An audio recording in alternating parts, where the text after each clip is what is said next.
قطر کا شامی اپوزیشن کی حمایت جاری رکھنے کا اعلان۔ شام میں لڑی جانے والی جنگ میں حکومت اور اپوزیشن کی جنگ میں فریقین تنہا ہی نہیں لڑ رہے، بلکہ شامی فوج کی حمایت میں روس اور ایران پیش ہیں۔ ان کے ساتھ افغانستان اور پاکستان سے جانے والے شیعہ جنگجو بھی بشار کے اقتدار کی جنگ لڑ رہے ہیں۔ دوسری جانب شامی اپوزیشن ان تمام قوتوں کے سامنے تنہا مقابلہ کرتی رہی ہے، چاروں جانب سے حملوں میں گھری۔ شامی اپوزیشن کا ساتھ دینے کے لیے کچھ عرب ممالک نے وقتی کوششیں کی، ان میں سے قطر کا نام سر فہرست ہے۔ قطر شام میں بشار الاسد کے تسلط سے آزادی کے لیے جنگ لڑنے والے جنگجوؤں کا ساتھ دے رہا ہے۔ بشار الاسد اور اتحادیوں کی جانب سے شامیوں پر بے پناہ مظالم اور قتل و غارت کی صورتحال کے پیش نظر شام کی مقامی اپوزیشن کی مدد کے لیے سعودی عرب کے ساتھ قطر بھی موجود ہے، اور قطر نے شامی اپوزیشن کی مدد جاری رکھنے کا اعلان کیا ہے۔ قطری وزیر خارجہ نے واضح کیا ہے کہ اگر امریکہ کے نومنتخب صدر ڈونلڈ ٹرمپ اقتدار سنبھالنے کے بعد شام کے بارے میں پالیسی تبدیل کر دیتے ہیں تو ان کا ملک اس کے باوجود شامی اپوزیشن کی حمایت جاری رکھے گا اور انہیں اسلحہ مہیا کرتا رہے گا۔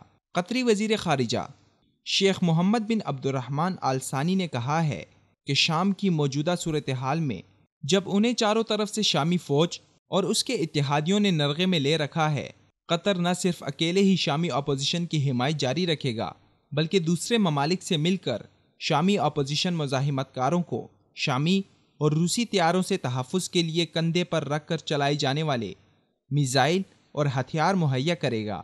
قطر کے وزیر خارجہ نے برطانوی خبر رساں ادارے روئٹرز کے ساتھ ایک انٹرویو میں کہا ہے کہ شامی اپوزیشن کو مزید فوجی امداد کی ضرورت ہے اور انہیں طیارہ شکن مین پیڈ ہتھیار مہیا کرنے کے لیے باغیوں کے پشتیبان اجتماعی طور پر فیصلہ کریں گے۔ شیخ محمد بن عبد الرحمن نے کہا ہے کہ شامی اپوزیشن کے لیے ہماری امداد جاری رہے گی اور ہم اس کو روکنے نہیں جا رہے ہیں۔ اس کا یہ مطلب نہیں ہے کہ اگر حلب کا سقوط ہوتا ہے تو ہم شامی عوام کے مطالبے پر اس حمایت سے دستبردار ہو جائیں گے۔ ذہن نشین رہے کہ ایران کی شام میں کھلی مداخلت اور نہتے شہریوں کے قتل عام کے بعد قطر بھی میدان میں آیا۔ بشار الاسد کے حامیوں کی سرپرستی کرنے والے ایران کی دراندازی عرب ممالک کے لیے ناقابل قبول تھی۔ روس کی شام میں آمد کے بعد امریکہ نے بھی اپنی پالیسی بدل لی تھی اور اعتدال پسند شامی مقامی مزاحمت کاروں کی حمایت کی تھی۔ قطر نے بھی شامی، ایرانی اور روسی مظالم میں پسے شامی مسلمانوں کی جانب سے لڑنے والے اپوزیشن گروہوں کی حمایت کا اعلان کرتے ہوئے اسے مزید برقرار رکھنے کا اعادہ کیا ہے۔